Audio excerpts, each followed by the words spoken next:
Welcome to Mahe maths class. இன்றைக்கி நம்ம என்ன பார்க்க போகிறோன்னா 6ஆம் வகுப்பு 2ஆம் பருவம் வடிவியலில் பயிற்சி 4.3ல் 5வது கணக்கு தான் பார்க்க போகிறோம். இதுக்கு முன்னாடி 4வது கணக்கு வீடியோ போட்டிருக்கோம். அதோட லிங்க் டிஸ்கிரிப்ஷனில் இருக்குது. பார்க்காதவங்க போய் பார்த்துட்டு வாங்க. இப்போ வாங்க கணக்கு பார்க்கலாம். 5வது கணக்கு. படம் ஏபிசிடி என்பது ஒரு சதுரமாகும். ஏ மற்றும் சியை இணைத்து ஒரு கோடு வரைந்தால் உருவாகும் இரு முக்கோணங்கள் எவ்வகையை சார்ந்தது?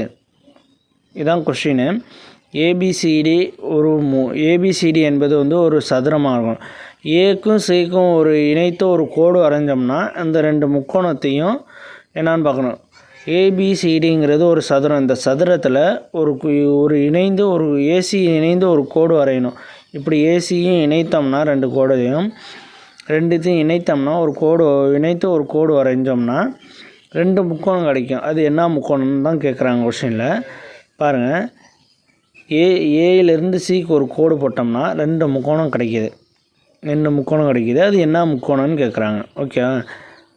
இரு முக்கோணங்கள் எவ்வகை சார்ந்த இரு முக்கோணம் கிடைக்குன்னு அவங்களே கொஸ்டினில் கொடுத்துட்டாங்க. அது என்ன முக்கோணம்னு தான் நம்ம சொல்லணும். இதோட கோணம் 90 டிகிரி, இதோட கோணமும் 90 டிகிரி. நம்ம 90 டிகிரியில் இருந்தாலே அது என்ன முக்கோணம்னு நமக்கு தெரியும். இருந்தாலும் நான் இந்த ரெண்டு முக்கோணத்தையும் தனியாக வரைஞ்சி காட்டுறேன். இந்த ரெண்டு முக்கோணமும் இப்படி தான் இருக்கும். பிரித்தோம்னா இதோட கோணம் 90 டிகிரி, இதோட கோணம் 90 டிகிரி. இதோட கோணம் 90 டிகிரி, இதோட கோணம் தெரியும். ஃபஸ்ட்டு முக்கோணம் ஏபிசி. ஃபஸ்ட்டு முக்கோணம் எப்படி இருக்குன்னா ஏபிசி. இது இந்த முக்கோணம் வச்சுக்குவோம். ஏபிசின்னு இதை வச்சுக்குவோம். கீழே உள்ள முக்கோணத்தை. மேலே உள்ள முக்கோணத்தை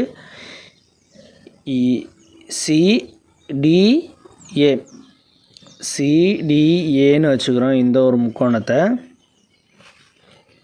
சிடிஏ. இது என்ன முக்கோணம்னா 90 டிகிரியாக இருந்துச்சுன்னா அது செங்கோண முக்கோணம்.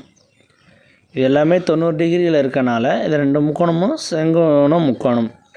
ரெண்டு பக்கம் சமமாக இருக்கும்.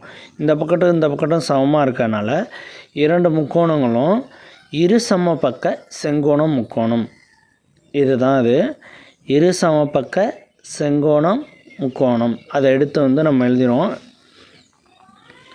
இரு சமபக்க செங்கோண முக்கோணம். ரெண்டும் 90 டிகிரியில் இருக்கனால அது செங்கோண முக்கோணம். ரெண்டு பக்கட்டும் சமமாக இருக்கனால இரு சமபக்க செங்கோண முக்கோணம். இரண்டு முக்கோணங்களும் இரு சமபக்க செங்கோண முக்கோணம்.